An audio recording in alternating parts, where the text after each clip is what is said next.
La colonisation est-elle un crime? La colonisation est-elle un crime? A-t-on déjà entendu les Américains faire acte de repentance autant que nous le faisons sur les 2 bombes nucléaires qu'ils ont lancées sur le Japon? Non, et à l'inverse, ils font même des films pour héroïser ces moments-là.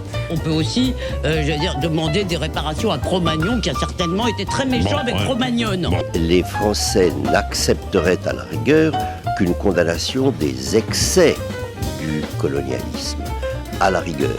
Je veux bien qu'on commence l'histoire au moment où les méchants français sont très méchants et ne font que des méchancetés. Au nom de la France et de la civilisation, et cette administration colonialiste répondra aux Africains comme elle a répondu aux Malgaches et aux Vietnamiens, par la force, la matraque, la prison, le fusil. Le camion militaire surgissent, semant partout la ruine et la mort. Mais peu importe, il vous a laissé des routes, le génie militaire. S'il n'y avait pas eu le génie militaire, vous n'auriez pas la route de Mascara, qui était la première route qui a été faite. Dans le livre d'histoire, c'est écrit que notre pays s'appelait l'Angola. Vous avez droit à la nostalgie de votre enseignement dans les années 80 au Sénégal. Ça, c'est bien le côté positif de la civilisation, de la colonisation. Alors là, les écoles de sœurs. La civilisation. Ben oui, c'était la civilisation. La civilisation. Mais c'est Jules Ferry. Le drame de l'Afrique, c'est que l'homme africain n'est pas assez entré dans l'histoire. Si vous dites est-ce que la colonisation est un crime, je vous dis non. Je donne dans mon livre le nombre de kilomètres de routes, etc. Nous avons laissé, nous, en partant dans l'Empire, 220 hôpitaux modernes, 50 000 kilomètres de routes bitumées, 18 000 kilomètres de voies ferrées, 63 ports, 196 aérodromes, des centaines de barrages, des ponts, des centrales électriques, des milliers d'écoles, de dispensaires. Je ne pense pas que le dé turc d'Alger aurait été capable de construire tout cela. Voilà, monsieur, merci. 50 000 kilomètres de route. Je ne pense pas que le dé turc ait pu construire tout cela. Mais quelle bêtise! Mais on a affaire avec Lugan, un historien d'opérette qui répète sans arrêt, parce que ce n'est pas la première fois qu'on a droit à ce genre de stupidité, sur l'éloge, défense et illustration de la colonisation. Hein. Mais c'est d'une stupidité absolument affligeante. Je ne vois pas du tout qui aujourd'hui peut croire à un tel discours, qui aujourd'hui peut dire oui, mais il m'a convaincu qu'effectivement la colonisation c'était quelque chose de bien et vive la colonisation et dommage que la colonisation ait pris fin d'ailleurs, hein, à tel point qu'on aimerait qu'elle reprenne. Ça marque aussi une ignorance profonde. C'est pour ça que je mets en doute vraiment le titre d'historien qu'on lui attribue, parce qu'il y a d'abord une ignorance profonde de ce qu'était la colonisation, de ce que la France a fait dans ses colonies. Et je crois qu'il y a très peu de personnes qui aujourd'hui osent avoir son discours. Alors, qu'en est-il ? Premièrement, il nous parle de milliers de kilomètres de routes, de voies ferrées, de centaines de ports, etc., etc. Oui, ça c'est le discours classique sur l'œuvre coloniale. Mais il y a de belles lurettes que ce discours a été complètement battu en brèche, a été complètement détruit par nombre de personnes tout à fait intelligentes. La première question qu'on peut se poser, c'est à qui servaient ces milliers de kilomètres de routes, ces ports, ces aéroports, etc., ces hôpitaux? D'abord, ils servaient principalement aux colons. Ils servaient principalement aux colons, ils servaient principalement aux entreprises d'exploitation coloniale pour acheminer tout ce qui était pillé dans les pays. Ces hôpitaux, ils profitaient d'abord principalement aux colons, parce que vous croyez que la médecine était gratuite? Non, mais c'est quoi cette fable selon laquelle la médecine était gratuite dans les colonisations? Non, parfois, il y a eu des campagnes de vaccination qui étaient générales. Pourquoi ? Parce qu'on craignait que les épidémies ne finissent par, évidemment, toucher également la population coloniale. Donc, on a toujours ces belles images de populations indigènes en train d'être vaccinées, c'est merveilleux. Mais ça a été quelquefois uniquement, ça s'est produit quelquefois uniquement. Petit rappel, pendant la Seconde Guerre mondiale, une terrible épidémie de typhus dévaste l'Algérie. La guerre, c'est le rationnement. Tout était rationné, tout était au marché noir. Il y avait la famine. Et je ne sais pas si on imagine vraiment ce que ça veut dire, la famine. Moi, j'ai vu de mes propres yeux un homme mort de faim à Sétif dans la rue. Et il était à moitié nu, parce qu'on ne trouvait même pas de quoi s'habiller non plus. On ne trouvait strictement rien. C'était la misère la plus noire. Il y avait d'ailleurs, la misère amène d'autres choses, les épidémies par exemple. Il y avait eu une épidémie de typhus terrible au village où j'étais, près de Sétif. Enfin, les gens allaient au cimetière plusieurs fois par jour. Comment expliquer que ce typhus ait dévasté les populations indigènes particulièrement ? Très peu de colons ont été touchés, justement. parce que leur alimentation et les soins qu'on leur prodiguait aussitôt leur permettaient évidemment d'échapper. Donc, ces routes, je l'ai dit, ces routes reliaient principalement les communes de ce qu'on appelait les communes de plein exercice. Les communes de plein exercice en Algérie, c'était les communes qui étaient peuplées uniquement de colons par rapport à ce qu'on appelait les communes mixtes. C'est ici, dans les environs d'Arzeux, qu'a débarqué l'ancêtre d'André, Bartolomé Pisibone, originaire d'Italie. C'était en 1840, 10 ans après le débarquement des Français en Algérie. À l'époque, la France offre aux Européens la possibilité de peupler l'Algérie.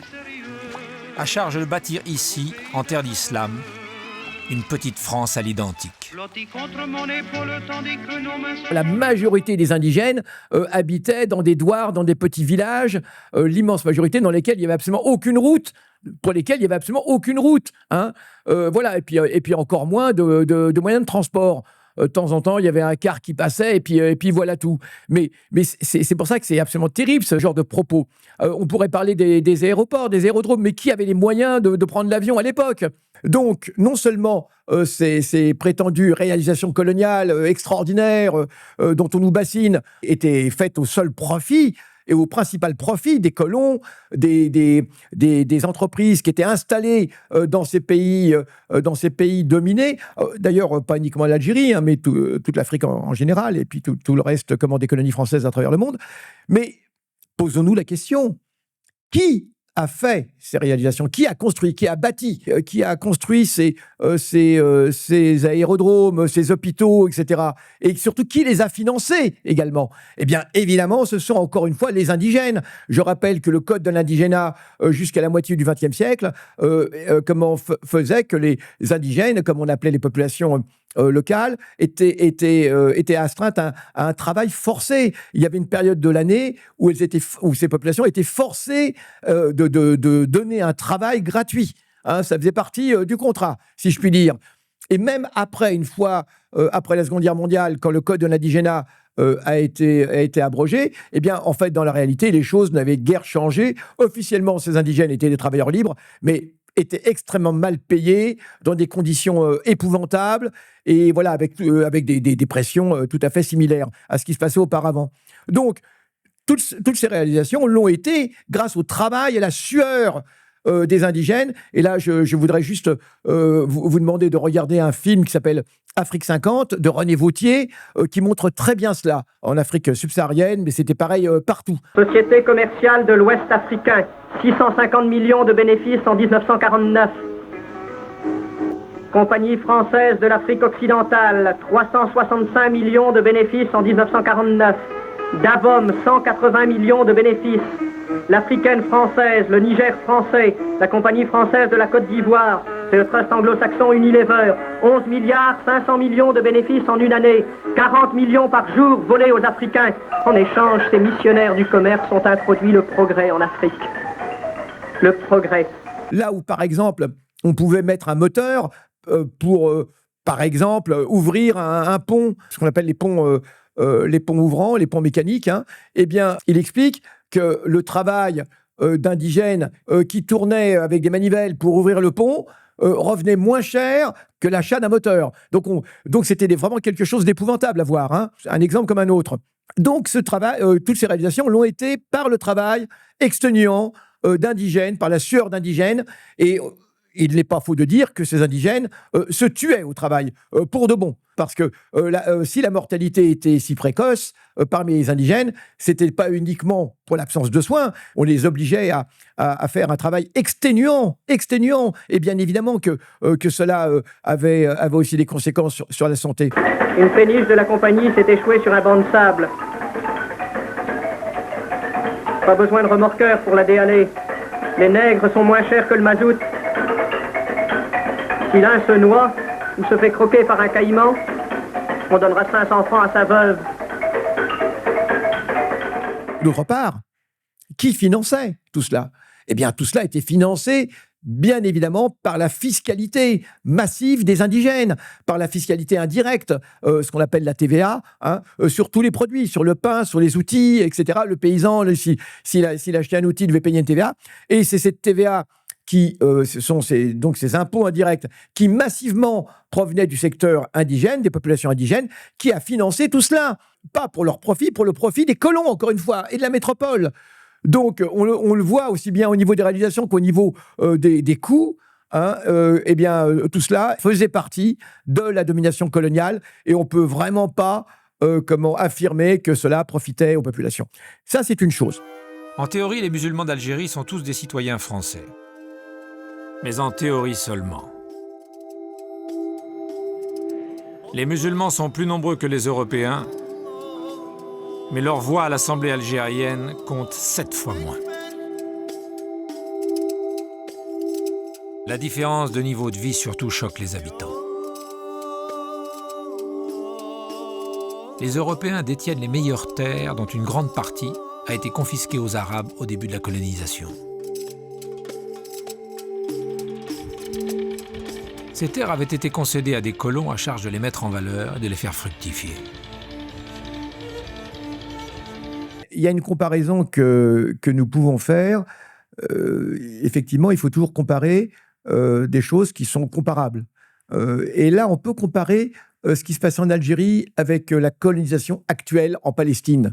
Dans les deux cas, il s'agit de colonialisme de peuplement. Et effectivement, lorsqu'on observe ce qui se passe en Palestine aujourd'hui, en Cisjordanie particulièrement, eh bien, on voit bien, et là, c'est de façon flagrante, comment ces routes qui sont construites par l'État d'Israël, eh bien, elles sont construites par des travailleurs palestiniens, et là encore, elles sont financées par la fiscalité des travailleurs palestiniens en Cisjordanie, qui a évidemment payé des impôts, et ce ne sont pas uniquement des impôts indirects, ce sont les impôts indirects, les taxes, etc., mais au seul profit des colonies, puisqu'on le voit bien, le maillage de route, et là c'est extraordinaire lorsqu'on prend une carte, ce maillage de route relie principalement les colonies de peuplement israéliennes, et au détriment des populations locales, des villages, des agglomérations locaux. C'est bien cette espèce de jeu de miroir avec la colonisation actuelle en Palestine. Ça nous permet de visualiser un petit peu de façon concrète comment ça se passait dans l'Algérie coloniale. Troisième point important, la question, Monsieur Lugan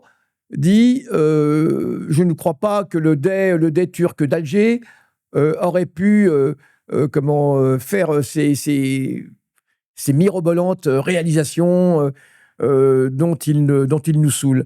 Oui, alors il faut d'abord savoir quelle est la situation de l'Algérie en 1830. Et là, ça pose la question de quel type de développement ces pays pouvaient avoir ou auraient eu aujourd'hui s'ils n'avaient pas été colonisés. Il faut d'abord reconnaître une chose, c'est qu'on a des pays qui sont arrivés à un niveau de développement tout à fait intéressant sans avoir été colonisés. Alors, tout à fait intéressant, évidemment pas comparable avec la France, mais si on prend le cas de l'Éthiopie, par exemple. Alors évidemment, on va nous dire c'est un pays du Sud, etc. Mais à ce que je sache, les Éthiopiens pourraient vivre aujourd'hui beaucoup mieux, même s'il n'y avait pas cette division internationale du travail et s'il n'y avait pas l'échange inégal avec l'Éthiopie. Mais ce que je veux dire, c'est que la colonisation n'était absolument pas une fatalité par laquelle auraient dû passer tous les pays. Alors évidemment, le Japon, c'est un peu particulier, puisque le Japon a subi une invasion américaine à la moitié du 19e siècle, qui va imposer un mode de développement, même s'il n'y a pas eu de colonisation. Mais bon, nul ne peut dire que des pays qui n'auraient pas été colonisés vivraient moins bien aujourd'hui. Parce qu'on se rend bien compte que sinon, ça voudrait dire que hors de la colonisation, point de salut. Or, on voit bien que c'est une stupidité. La question est de savoir si les populations peuvent accéder à un certain bonheur en dehors de la colonisation. Et je crois qu'aujourd'hui, si on prend même les Indiens d'Amazonie, je ne crois pas que les Indiens d'Amazonie rêveraient, malheureusement ils le sont colonisés, par la France, par le Brésil, etc. Mais les populations qui ont réussi à échapper au cœur de la forêt, je ne vois pas pourquoi on devrait leur dire, mais s'il y avait la colonisation, si vous étiez colonisé, vous vivriez bien mieux. Je pense qu'aucune de ces populations n'accepterait cela. En Algérie, en 1830, plusieurs rapports disent que des rapports français, des rapports de commission d'enquête qui vont avoir lieu tout au long du 19e siècle concernant la situation des populations d'Algérie, on considère qu'à la fin du 19e siècle, pour le moins, on peut s'accorder sur le fait que entre un quart et un tiers de la population indigène est morte, a été exterminée par les guerres, mais aussi est morte du fait des épidémies, est morte du fait de la sous-alimentation. Ordre du maréchal Bugeaud. Si ces gredins se retirent dans leurs cavernes, imitez Cavaignac aux Sbéha, fumez-les à outrance comme des renards. Voici le récit d'un témoin, français bien sûr. Voir au milieu de la nuit, à la faveur de la lune, un corps de troupes françaises occupé à entretenir un feu infernal. Entendre les sourds gémissements des hommes, des femmes, des enfants et des animaux, le craquement des rochers calcinés s'écroulant. Le matin, quand on chercha à dégager l'entrée des cavernes, gisaient des bœufs, des ânes, des moutons. Parmi les animaux, entassés sous eux, on trouvait des hommes, des femmes, des enfants. J'ai vu un homme mort, le genou à terre, la main crispée sur la corne d'un bœuf. Devant lui était une femme tenant son enfant dans ses bras. Cet homme avait été asphyxié au moment où il cherchait à préserver sa famille de la rage de cet animal. On a compté 760 cadavres. Le 8 mai 1845, Saint-Arnaud découvre 500 Algériens qui s'abritent dans une grotte entre Ténès et Mostaganem. Saint-Arnaud ordonne à ses soldats de les emmurer vivants. Il écrit « Je fais boucher hermétiquement toutes les issues et je fais un vaste cimetière. La terre couvrira à jamais les cadavres de ces fanatiques. » C'est à peu près ce qu'ont dit les Allemands en massacrant le village d'Oradour-sur-Glane. On oublie une chose, c'est qu'on nous parle de construction, mais l'œuvre coloniale, c'est d'abord une destruction. C'est d'abord une destruction massive de tous ces pays, de ces populations, de leur mode de développement qui était parfaitement cohérent. N'oublions pas que l'Algérie, par exemple, on le voit bien, c'est même un des motifs de l'invasion, avait vendu beaucoup de blé à la France, était un grenier à blé, puisque c'est même là l'origine du différend qui va justifier la colonisation. Après la Révolution française, où il y a de gros problèmes de disette, même en France, de gros problèmes alimentaires, et c'est l'Algérie, on le sait très bien, qui va vendre du blé à la France, cette fameuse dette de blé. Voilà, alors, c'est quelque chose qui a attesté, évidemment, et c'est entre autres parce que la France ne veut pas honorer, ne veut pas payer cette dette de blé qui, à l'époque de Charles X, a une dette qui a environ une quarantaine d'années, entre 30 et 40 ans. C'est parce que Charles X ne veut pas payer cette dette qu'effectivement, il va y avoir ce différend. Mais il y a autre chose, c'est que de nombreuses commissions d'enquête tout au long du XIXe siècle, et même des observateurs, des administrateurs, des officiers, des soldats, tous reconnaissent une chose, c'est qu'il y a en Algérie un nombre impressionnant d'écoles coraniques, ce qui correspondrait aux écoles rurales en France. Pour Alger, il y en a environ 200. Voilà, dans toutes les grandes villes, il y en a. Alger, Tlemcen, Constantine. Et à tel point que certains disent qu'on ne trouve pas d'équivalent en France. Parfois, des gens disent, mais on ne trouve pas d'équivalent en France. Faut voir ce qu'est, par exemple, la Bretagne en France en 1830. C'est Campagne d'Afrique en 1830 par un officier du corps expéditionnaire. Cette terre, qu'on avait présentée comme sauvage et inhabitée, est couverte de jolies maisons de campagne entourées de jardins. Toutes sont bâties sur des hauteurs dont les mouvements onduleux contrastent tout à fait avec l'aridité des côtes de Provence. La végétation y est superbe, et partout des sources et des courants d'eau fécondent la terre. Les fruits y sont en abondance. Un grand nombre d'aqueducs amènent les eaux jusqu'à la capitale. Et le maréchal Bugeaud lui-même. J'ai reconnu que l'Algérie produit beaucoup de grains, une immense quantité de bétail. L'immensité des terrains ensemencés atteste l'existence d'une population beaucoup plus nombreuse qu'on ne le pensait. Le commandant Claude-Antoine Roset, dans Voyage dans la Régence d'Alger en 1833. Presque tous les hommes savent lire et compter. En France, on compte à l'époque 40% d'analphabètes. Ainsi, les soldats qui débarquent sont en général moins instruits que les sauvages qu'ils viennent civiliser. Beaucoup disent que l'œuvre coloniale a en fait rendu beaucoup plus ignorant, misérable et analphabète la population algérienne. Et d'ailleurs, au moment de l'indépendance algérienne, on fait un bilan. Et combien d'indigènes savent lire et écrire? Très peu. Combien d'indigènes sont parvenus à un niveau d'études suffisant ou occupent des postes importants de médecins instituteurs? Très très peu. Donc on ne comprend pas qu'au départ, effectivement, en 1830, alors évidemment c'est difficile puisqu'il n'y a pas véritablement d'enquête à l'époque, mais en ce qui concerne l'enseignement en arabe, bien évidemment, parce que c'est ça qui nous permet de juger, cet enseignement était beaucoup plus diffusé, sans doute, qu'au même moment en France parmi les populations. Avec la loi de 1881 sur l'indigénat, les écoles coraniques sont détruites. L'enseignement traditionnel tombe en ruine. Les lois Jules Ferry de 1883 permettront à l'instruction française de s'imposer. Que serait devenue l'Algérie s'il n'y a pas eu la colonisation? Eh bien, d'abord, tous les centres-villes du pays n'auraient pas été détruits. Pourquoi l'Algérie, par rapport à des pays comme le Maroc ou la Tunisie, ont très peu de médinas, ce qu'on appelle les médinas, c'est-à-dire les centres-villes, avec le souk, principalement. Il en est resté très très peu. Toutes ces médinas ont été massivement détruites par la colonisation. Ça veut dire que toutes les grandes villes, au moins les grandes villes, mais aussi les gros bourgs, avaient leur marché central, avec donc la vieille ville, ce qu'on appelle une vieille ville. Ben, tout ça a été détruit, a été rasé. Il est resté la Casbah à Alger, il est resté quelques quartiers dans quelques grandes villes, mais la colonisation, c'est d'abord une œuvre de destruction. Pour rencontrer ses clients, il emmène sa famille au RUA, le Racing universitaire d'Alger.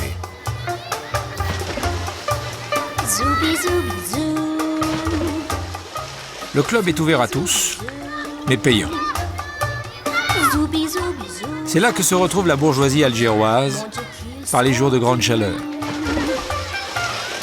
Prétendre qu'une colonisation se justifierait par ses réalisations, on voit bien à quel point ce principe est éminemment dangereux. Ça voudrait dire que si un pays est techniquement en décalage, et il ne faut pas parler de retard, il faut parler de décalage, toutes les sociétés ont leur cohérence. Toutes les sociétés ont leur cohérence. Mais à partir du moment où un pays est en décalage par rapport à un autre, donc ce pays serait colonisable. Mais si on appliquait cette règle à la France, par exemple, donc la France serait colonisable par rapport aux États-Unis ou par rapport au Japon, bien évidemment. Donc on voit bien la stupidité d'un tel projet. Et Aimé Césaire le fait remarquer fort justement quand il dit ça n'est pas au nombre de kilomètres de route, au nombre de kilomètres de voies ferrées, au nombre d'aérodromes que l'on doit juger une colonisation, mais on doit la juger au type de rapport qu'elle instaure entre le colonisé et le colon. Et ça, c'est quelque chose qui compte, évidemment. C'est pas uniquement une question de souveraineté nationale, mais c'est aussi une question de hiérarchie raciale. Personne n'accepte de vivre en situation de domination, de domination raciale. Et c'est d'abord cela, la colonisation. C'est d'abord une soumission d'hommes en raison de leur origine, de leur religion ou de leur couleur de peau. Évidemment, on ne peut pas passer sous silence cet aspect. Au nom d'une mission civilisatrice héritée du siècle des Lumières, la République a cherché à imposer son modèle jusqu'en Extrême-Orient. Avec le renfort, parfois, de théories raciales.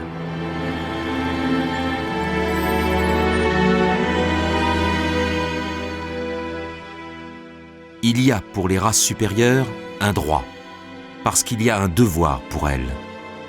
Elles ont le droit de civiliser les races inférieures.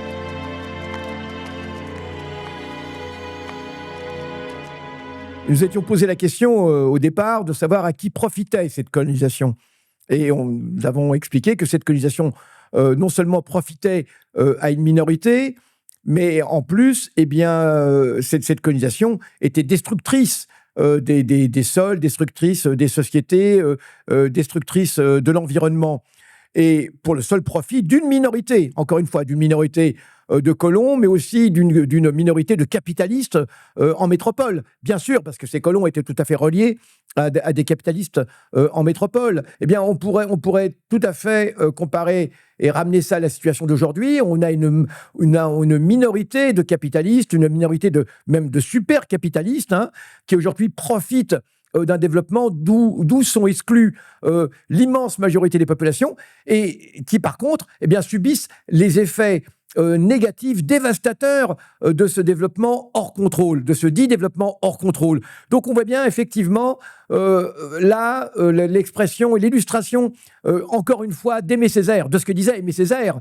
Aimé Césaire qui disait qu'une société qui n'est pas capable de réaliser son histoire, de se pencher sur son histoire et sur les aspects négatifs de son histoire, eh bien, cette société est appelée à vivre les affres des aspects les plus négatifs de cette même histoire.